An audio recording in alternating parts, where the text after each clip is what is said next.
The first time I ever lied to my father, I was 11 years old and it was about a broken window. The last time I lied to him, I was 61, and it was the morning I told him everything was fine when it wasn't. That lie sat heavier than any window ever did. Harold Bennett didn't ask for much in this world. He built furniture for 40 years out of a shop behind his house on Cedar Hollow Road, and he raised me alone after my mother died when I was 9, and he never once complained about either job. He was the kind of man who fixed your car in his driveway before you even knew it was making a strange noise, who remembered every birthday, who sat in the third pew every Sunday whether the sermon was good or not, because showing up mattered more than being entertained. When his hands finally got too shaky to hold a chisel steady, he didn't rage against it. He just switched to sanding and finishing work, said the wood still needed him. Just differently now. That was Harold. Quiet, steady, never once in 84 years asking anyone to carry a weight he thought was his to carry alone. So, when my father called me at 6:15 on a Tuesday morning and his voice sounded like it belonged to someone else, someone smaller, I didn't think, I didn't calculate. 50 years of a man who never once called me for help doesn't produce a son who hesitates. It produces a son who moves. What it doesn't prepare you for is turning around and finding your own wife blocking the door. Welcome back, family. Settle in, because this one runs deep. Drop a comment and tell me where you're tuning in from tonight. If you're new here, hit subscribe, and if this story finds something in you, hit that like button before we go any further. Let's get into it. My name is Roland Ashby. I'm 62 years old. I coach a men's rec league softball team on Tuesday nights. And for the better part of 19 years, I thought that avoiding conflict in my marriage was the same thing as having a good marriage. I was wrong. It took me a long time to understand that, but I got there eventually. And I got there because of one Tuesday morning in October that changed the shape of everything after it. It was October the 14th, 6:15 in the morning, and I was standing at the kitchen counter measuring coffee grounds when my phone started buzzing against the granite. Dad. I picked up before the second ring finished. Roland. His voice was wrong. Not weak exactly, but wrong, like someone had turned the volume down on the man I knew. Harold Ashby didn't do wrong. This was a man who'd outlived 2 hip surgeries, a heart stent, and a house fire in 1987, without ever once sounding like this. Dad, what's going on? I was already moving toward the hallway, phone pressed hard against my ear. I fell, he said. Getting up off the porch steps this morning, feeding the cat. My ankle, Roland, I think it's broken. I can't put weight on it, and I've been sitting out here for near 20 minutes trying to figure how to get back inside. 20 minutes. My father, 84 years old, sitting on cold concrete for 20 minutes before he'd even call me, because that's who he was. A man who tried every other option first. Don't move, I said. I'm coming right now. Don't try to get up. I'm not going anywhere fast, he said. And even in pain there was a dry little laugh underneath it, and that laugh nearly undid me more than the fall itself. I hung up and stood there for exactly 2 seconds doing math. My own car, a 2018 Ford Explorer, was up on a lift at Grady's garage getting new brake lines. Wouldn't be ready till Thursday. My father's house was 18 minutes away, out past the county line, too far to walk, too urgent to wait on a rideshare that might take 20 minutes just to show up. My wife, Denise's car, a white Lexus RX, sat gleaming in our driveway with a full tank because she'd filled it herself the day before on her way home from the salon. Denise was in the bathroom, blow dryer running, getting ready for her Tuesday tennis league. I stood at the bottom of the stairs and called up, Denise. The dryer kept running. Denise. It clicked off. A pause. What? Not concern. Irritation. The kind that already had somewhere better to be. I need to borrow your car. My dad fell. He thinks his ankle's broken. He's stuck outside on the ground. I need to get to him now. Silence. Not thinking silence.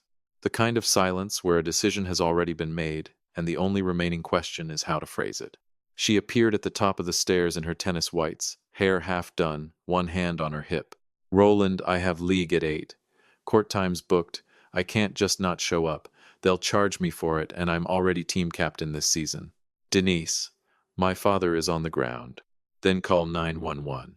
That's what it's there for. He doesn't want an ambulance, I said. He's stubborn about it, always has been, ever since the bill from his stent scared him half to death. He'll refuse to get in it. I know him. Then that's on him, she said, already turning back toward the bedroom doorway. I paid $140 for this court time, Roland. I'm not losing that because your father fell off his porch. I stood completely still. Something in my chest went cold and quiet all at once. Did you just... Roland. Her voice was flat, final, already bored of the conversation. He's your father, not mine. Figure it out. Figure it out. She turned and walked back into the bedroom. The door clicked shut, soft, deliberate, no slam at all. And somehow that was worse than a slam would have been. A slam would have meant she felt something. This was just a scheduling inconvenience being tidied away. I stood in that hallway for maybe 3 seconds, feeling something inside me settle into a shape it had never quite taken before. Then I pulled out my phone. Gary Pruitt lived 2 houses down, 70 years old, retired from the fire department after 28 years, drove a beat-up green pickup that started every single morning no matter the weather. He and my father had been friends since before I was born. Hunting buddies, Sunday coffee regulars, the kind of friendship that didn't need daily maintenance because the foundation had been poured decades ago and it wasn't going anywhere. He picked up on the first ring. "Ro, what's wrong?" "Gary, Dad fell. Thinks his ankle's broken. He's stuck outside his place and I don't have a car. Any chance?" "Already grabbing my keys," he said. "Meet you there in 15. No hesitation, no conditions, no court time to protect. 15 minutes. And that was that. I called my father back immediately. "Dad, I'm coming. Gary's driving me. Just hang tight. Don't try to move." "I'm not in a hurry to break the other ankle," he said. And I could hear him trying to keep his voice light for my benefit, the way he'd done my whole life, protecting me from his own pain, even at 84, even sitting on concrete with a shattered ankle. Gary pulled into our driveway 11 minutes later, and we made it out to Cedar Hollow Road in 19. My father was exactly where he said he'd be, propped against the porch railing, face gray, jaw set tight in the particular way I recognized from childhood as the face he made when something hurt more than he'd ever admit out loud. His old orange tabby, Church, sat a few feet away, watching him with what looked almost like concern. "Dad." I dropped down beside him. "Took you boys long enough," he said, which from Harold Ashby was practically a sob. We got him into Gary's truck as gently as we could manage, and the 22-minute drive to St. Ridge Memorial felt like it lasted a year. My father sat in the passenger seat with his jaw locked against the pane, and somewhere around the second stoplight, he reached over and gripped my forearm, just once, just briefly, and let go. He didn't say anything. He didn't need to. The emergency room was quiet for a Tuesday. A nurse named Sandra, silver-haired, unhurried in the way that told you she'd seen every kind of crisis and wasn't rattled by any of them, had him in a room and an X-ray ordered within 20 minutes. The doctor, a younger man named Dr. Okafor, came back with the images 40 minutes after that. "It's broken," he said. "No surprise there given the swelling, but it's a clean fracture, not displaced. We can set it and cast it today. No surgery needed. He'll need to stay off it and elevate for a while, and he'll need help getting around the house for at least 6 weeks." My father lay on the gurney listening to all this with his lips pressed thin, and when the doctor left, he looked over at me. 6 weeks, he said. "Roland, I can't manage the shop stairs for 6 weeks." "We'll figure that part out," I told him. "Right now, just let them cast it." He nodded, closed his eyes, and I sat in a plastic chair beside that gurney for the better part of 3 hours while they worked, and I want you to understand something. In all that time, my phone did not buzz once, not a text, not a call, not so much as, "Is he okay?" At a little past 10, Dr. Okafor came out to update me. "Cast is on, he's stable, he did great considering. We'll want to see him back in 2 weeks to check the healing. But he can go home today with some crutches and a walker for stability." "Thank you," I said, and I meant it in a way that had very little to do with medicine and everything to do with the fact that a total stranger had shown up for my father with more attentiveness than my own wife had. I stayed with Dad until they discharged him around 1, and Gary drove us both back to Cedar Hollow Road, waited patiently in his truck the entire time like it never once occurred to him to do otherwise. We got Dad settled in his recliner, propped his cast on 2 pillows, and I made him a sandwich he barely touched because the pain medication had made him drowsy. Just before I left, he caught my wrist. Roland. Yeah, Dad. Denise didn't come, he said. It wasn't a question. It was a fact he'd already worked out on his own, sitting there in that recliner with a broken ankle and nothing to do but think. She had tennis, I said, and even saying it out loud made the words taste wrong in my mouth. He didn't respond right away. He just looked toward the window, where the October light was hitting the maple tree in his front yard, orange and gold, and slowly letting go of its leaves. Then he nodded. Slow, like something had just been confirmed rather than discovered. I'll check on you tonight, I said. And, in the morning. I know you will, he said quietly. You always have. I drove home that evening with Gary, and somewhere on Route 9, watching the fields blur past in the dusk, I realized I wasn't furious. I was something quieter than furious. I was finished. If you've been with me a while, I'd ask one small favor. Hit subscribe if you haven't. It costs nothing, and it means more than you'd think to a channel like this one. Drop your thoughts down in the comments. I read every single one. Now, some people spend a whole marriage making withdrawals from a well they never once bothered to fill, and Denise had been overdrawn for longer than I wanted to admit. Wednesday morning, 6:45, I woke before my alarm even sounded, which told me plenty about what had been sitting on my chest all night, refusing to let sleep hold on to me properly. Denise was still asleep beside me, breathing slow and even, utterly undisturbed, as though yesterday hadn't happened at all, as though somewhere out past the county line, an 84-year-old man wasn't lying in a recliner with his leg in a cast because his son had to call the neighbor instead of his own wife. I got up, went down to the kitchen, made coffee loud enough to rattle the cabinet, and I didn't feel 1 ounce of guilt about it. She'd chosen a tennis court over my father's broken ankle. She could survive a noisy coffee grinder. I was on my second cup when I heard her coming down the stairs. She came into the kitchen in her robe, looked at the pot, looked at me, and there was a beat of silence, the specific kind that only exists between two people who've been married long enough to know exactly what's being avoided. She broke first. How's Harold? She asked. And something in the way she said his first name, clipped and distant, like he was an acquaintance from her book club rather than her father-in-law of 19 years, told me everything I needed to know about where this conversation was headed. Broken ankle, I said. Clean fracture. He's home, he's got a cast, he's going to need help for 6 weeks at least.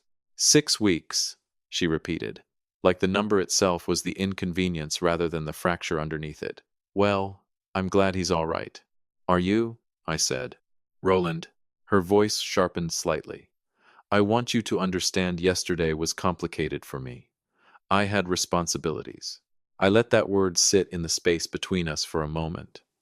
My father was on the ground for 20 minutes with a broken ankle, and you had a tennis court booked. That's not fair. Fair, I said, and something in my voice must have surprised her, because she actually stopped talking. I said it the exact way my father says my full name when he means business. Just the word. Flat. Final. I stood up, rinsed my mug, set it in the rack. I heard everything I needed to hear yesterday at the bottom of those stairs, I told her. I picked up my keys, my jacket. I'm going to go check on him. Where are she started? I didn't answer. I just walked out the front door into the cold morning air, and Gary picked me up 10 minutes later without a single question. Just an old country station playing low on the radio and a cup of gas station coffee waiting for me in the cup holder. Some friendships don't need daily conversation to stay solid. Gary and I had that kind. We got to Cedar Hollow Road a little before 8, and I found my father already sitting up in his recliner with better color in his face, working a crossword puzzle with his reading glasses slid down his nose. 6 letters, he said without looking up. Broken promise. I stopped in the doorway and stared at him. For the puzzle, Roland, he said, deadpan, not glancing up once. I laughed harder than I'd laughed in months, and he allowed himself the smallest, satisfied smile before going back to the grid. We sat together most of that morning. I made him proper coffee instead of the instant stuff he usually settled for, checked his medications, elevated the cast the way the doctor had instructed, and mostly we just existed in the same room together, comfortable in the kind of silence that only exists between people who've spent a lifetime not needing to fill every quiet moment. Around 10, he set the crossword aside and folded his hands over his stomach. "Roland," he said, "I want to call Wanda Griggs this morning." Wanda Griggs. His attorney of nearly 20 years. The woman who'd handled my mother's estate all those years ago and had drawn up my father's will and trust documents when he turned 75. Sharp as a tack. Precise. The kind of lawyer who asked 3 questions for every one she answered. "Dad, you don't have to do anything today," I said. "Rest first." He looked at me over the top of his glasses with an expression I hadn't seen since I was 16 and had come home smelling like a bonfire. I swore I hadn't been anywhere near. "I've been thinking on this since last night," he said, "and I mean to act on it while my head's clear and my resolve is firm. Don't argue with me, Roland. I'm 84, not senile." I closed my mouth. He continued, quieter now. "I built this life one plank at a time. Your mother and I both did before she passed, and after her too, on my own, out in that shop, year after year. Everything I have, this house, the shop, the savings, it means something. It's not just numbers on paper. It's 40 years of getting up before the sun." He paused, looked at me directly.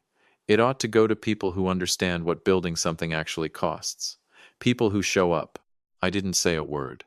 "Denise didn't show up yesterday," he said simply. "And it isn't only yesterday.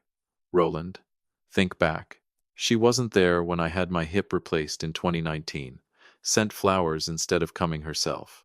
Wasn't there the Christmas I had pneumonia and you had to leave dinner early to sit with me. And she wasn't there yesterday, on the ground, with a broken bone because a tennis court mattered more. Every example landed like a stone dropped into still water. And the worst part was that I couldn't argue with a single one of them. He was right.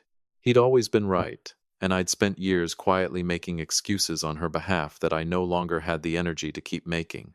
"I'm not angry, son," he said, and the remarkable thing was that he genuinely wasn't. His voice stayed level, calm, steady as a carpenter's line. "I'm just being accurate." He reached for the cordless phone on the side table, and from the little address book he kept by the recliner, found Wanda's direct number written in his own careful handwriting. "Do you want me to step out?" I asked. He considered it.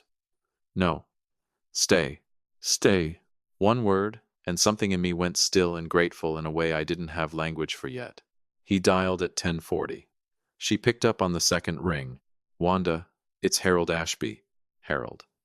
Her voice warmed immediately. "To what do I owe this call?" "I'm sitting in my recliner with a broken ankle," he said, "which has given me an unusual amount of time to think clearly about some things." A brief pause on her end. "Serious?" "Serious enough," he said. "I need to revise my documents. The will, the trust, all of it. I have some specific changes in mind. Professional silence, absorbing rather than stalling. I can come to you this afternoon if that works. Say 2 o'clock? "Perfect," he said. "My son will be here." He hung up, set the phone back on the side table, and picked his crossword back up like nothing extraordinary had just occurred, like he hadn't just quietly rearranged the entire architecture of his family's future. "Dad," I said, my voice coming out lower than I meant it to, "you don't have to do this on my account." "I'm not doing it on your account," he said, still filling in a letter, not looking up. "I'm doing it because I've earned the right to decide where my life's work lands, and I've made my decision. Any questions?"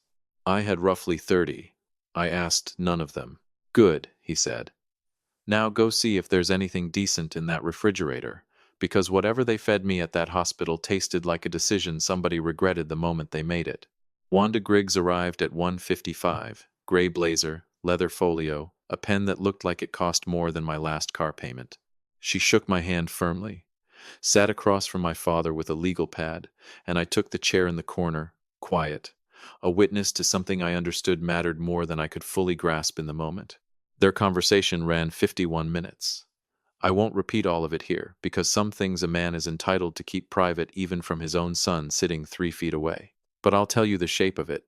By the time Wanda closed her folio and slid the papers into her bag, the inheritance Denise had spent 19 years quietly assuming would eventually include her had been completely and legally rewritten. The house on Cedar Hollow Road paid off free and clear since 2004. The retirement accounts my father had built dollar by careful dollar over 4 decades of furniture work. The workshop itself, every tool in it, some of them older than me, his late model truck, and an even $10,000 earmarked specifically for the county Veterans Outreach Program, because my father had served 2 tours and never once talked about it, and because that's who Harold Ashby was underneath all that quiet. Denise's name appeared exactly nowhere in any of it. Figure it out, someone had said. Turns out, he had. When Wanda stood to leave, she shook my hand at the door and glanced back toward my father, who'd already returned to his crossword, unbothered, entirely himself. Your father, she said quietly, is one of the sharpest clients I've had in 22 years of practice. I looked at him too. Yeah, I said. I know. Gary drove me home around 5. He didn't ask questions, just read my face the way old friends do, checking that I was still upright rather than fishing for details. Everything all right? He asked, as I climbed out. Everything's exactly the way it needs to be, I told him, and I meant it more than I'd meant almost anything in years. My phone had been silent in my pocket the entire day. Denise hadn't called once. She had no idea what had just happened 18 miles away in that recliner. But she would. Thursday morning, 8 o'clock sharp, I was standing at Grady's garage, signing off on the brake lines when it started. My phone buzzed. Denise. I let it ring. Not strategy. Not yet. I simply didn't have anything worth saying to her in that moment that wouldn't come out wrong. I finished with Grady, shook his hand, walked out into a cold, honest October morning, and drove straight towards Cedar Hollow Road, because today was about getting my father settled properly, about making sure the walker was positioned right and the groceries were stocked and his dignity stayed fully intact through all of it. Not about Denise, not about any of it. My phone buzzed again, then a third time. Something's happening, I thought, and kept driving. I spent the morning with my father, got him steady on the walker, refilled his pillbox, made sure church had food and water within easy reach of the recliner. Around noon, sitting at his kitchen table with 2 sandwiches between us, he glanced at my phone lighting up again on the counter. You going to answer that eventually? He asked, one eyebrow raised. Not yet, I said. Not yet, he repeated, tasting the patience in it, and the corner of his mouth twitched upward just slightly. Good man. I left Cedar Hollow Road around 2, drove home, and parked behind Denise's Lexus in our driveway. I sat there a full minute before going inside. 29 missed calls sat waiting on my screen. 29. She was in the living room when I walked in, perched on the edge of the couch, still in yesterday's clothes, both hands wrapped around her phone. She looked up the instant the door opened, and her eyes were red-rimmed, sleepless, and something in her face had cracked open in a way I'd genuinely never seen in 19 years of marriage. Roland. She stood fast. I've been calling all day. I know, I said. I set my keys on the hook by the door and thought about Tuesday morning, about my father sitting alone on cold concrete with a shattered ankle while she blow-dried her hair for a tennis match. I let that sit in my chest exactly 1 second, then I looked at her. Did you know, I asked, about the will? Did you know he was going to do this? Her voice cracked. What will? Roland, what are you talking about? I turned to face her fully. Find out with everyone else, I said, because apparently you already know something happened, even if you don't know what yet. She pressed her fingers to her lips, and when she spoke again it came out quieter, more careful. But underneath it was real fear, the kind that arrives the moment consequences finally catch up with choices a person has been making for years. Wanda Griggs' office called to confirm some changes were filed, she said. Roland, do you understand what that means? I understand exactly what it means, I said, my voice steady in a way that surprised even me. Then talk to him, she said, composure slipping further. Tell him it was a misunderstanding. Tell him I meant to come, You just what? I said. She stopped. I took 1 step closer, not with anger, just present, fully present in a way I hadn't allowed myself to be in years, because I finally had nothing left in me that needed protecting. You had a tennis match booked, I said, while my 84-year-old father sat on cold concrete with a broken ankle for 20 minutes before he could even get up, while I sat in a plastic chair for 3 hours drinking hospital coffee, while Gary Pruitt, a man who owes our family nothing, drove us both there and back without asking a single question, because that's just what people do. The color drained slowly out of her face. My father made his decision, I told her, the same way you made yours, clearly, deliberately, without asking anyone's permission. Roland, please. He's spent 84 years showing up for people. My voice didn't need to rise. For my mother, before she passed. For me, my whole life. For this whole town, if you ask around. He has never once chosen a tennis court over somebody who needed him. He just finally stopped expecting the rest of us to manage the same. The living room went completely silent. Denise looked at me, really looked, maybe for the first time in longer than either of us wanted to admit, and I watched something shift across her face, something past fear now, the specific look of a person finally understanding the full size of what they'd lost. Not the inheritance. Me. Her phone buzzed in her hand. She glanced down. My father's name lit up the screen. She looked back up at me, eyes wide, something that might have been hope flickering there. I looked at her for exactly 1 second and felt the last thread of something I'd been holding on to for 19 years finally go slack. Not with rage, with release. I picked my keys back up off the hook. I'm going to go check on my father, I said. I opened the front door. The October air hit me clean and cold and completely honest. Oh, I said, turning back one last time. Denise stood frozen in the middle of the living room, phone glowing in her hand, 29 calls worth of consequence written into every line of her face.